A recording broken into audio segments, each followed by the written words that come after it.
Sir ಅದಕ್ಕೆ ಹೊರತುಪಡಿಸಿ ಒಂದು ಕ್ವಶನ್ ಕೇಳ್ಬೇಕು ತಮಗೆ. ನಿಮ್ಮಲ್ಲಿ ಅರೆಸ್ಟ್ ಮಾಡ್ತಿರಲ್ಲ ಯಾರನ್ನಾದ್ರು ನಮ್ಮ ಕೊಲೆಗಾರ ಅಂದ್ಬಿಟ್ಟು ಅಥವಾ ಏನೋ ಕಳ್ತನ ಮಾಡಿದಾನೆ ಅಂದ್ಬಿಟ್ಟು ಅವ್ನು ವಾಪಸ್ ಕೊಟ್ಟು ಬಿಟ್ಬಿಡ್ತೀರಾ ಸರ್? ಯಾವುದು ಇಲ್ಲ, ಹೌ ಕ್ಯಾನ್ ಯು ರಿಟರ್ನ್? ಅಲ್ಲ, crime is crime, crime is committed ಅಲ್ವಾ? ಅಲ್ವಾ? ಅದೇ ಹೇಳ್ತಾ ಇದ್ದೀನಿ. Even ಅದಕ್ಕೆ ನೀವು ಪೊಲೀಸ್ನವ್ರು ಆಗ್ಬೇಕಾಗಿಲ್ಲ. ಅಲ್ಲ ನೋಡಿ ಕೂಡ ಸರ್, ಅದಕ್ಕೆ ನೀವು ಪೊಲೀಸ್ನವ್ರು ಆಗಬೇಕಾಗಿಲ್ಲ, ಜಡ್ಜ್ ಆಗ್ಬೇಕಾಗಿಲ್ಲ, ವಕೀಲರು ಆಗ್ಬೇಕಾಗಿಲ್ಲ. ಕಾಮನ್ ಸೆನ್ಸ್, ಜನಸಾಮಾನ್ಯ ಒಳ್ಳೆ ಕಳ್ತನ ಮಾಡ್ಬಿಟ್ಟು ಸಿಕ್ಕಾಕೊಂಡು ವಾಪಸ್ ತಗೊಂಡು ನಂಗೆ ಬಿಟ್ಟು ಬಿಡು ಅಂತ ಹೇಳಿದ್ರಾಗ. ಈಗ ಎಷ್ಟೊಂದು ಜನ ಅಂದ್ರೆ ಎಲ್ಲಾ ಪಾರ್ಟಿನಲ್ಲೂ ತಗೊಳ್ಳಿ, ಎಲ್ಲಾ ಪಾರ್ಟಿನಲ್ಲೂ ಮಿನಿಮಮ್ ಒಂದು 2 ರಿಂದ 3 ಜನ ಅದೇ ತರ ಇದ್ದಾರೆ. ಸುಮಾರು ಕೇಸ್ಗಳಿದೆ ಎಲ್ಲರ ಮೇಲೂ, ಅದೇ ಸ್ಟ್ಯಾಂಡರ್ಡ್ನೇ ಮೇಂಟೈನ್ ಮಾಡ್ತಾ ಇದ್ದಾರೆ.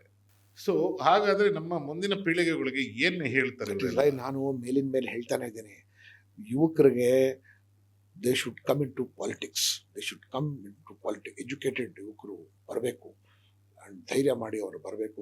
Because present generation of politicians from all parties ಅವರೆಲ್ಲ 35 ವರ್ಷ ಮಜಾ ಮಾಡಿಬಿಟ್ಟಿದ್ದಾರೆ. ಏನೇನು ಮಾಡಬೇಕು, ಅವ್ರಿಗೆ ಏನೇನು ಸಿಗಬೇಕು ಎಲ್ಲ ಸಿಕ್ಬಿಟ್ಟಿದೆ ಅವ್ರಿಗೆ.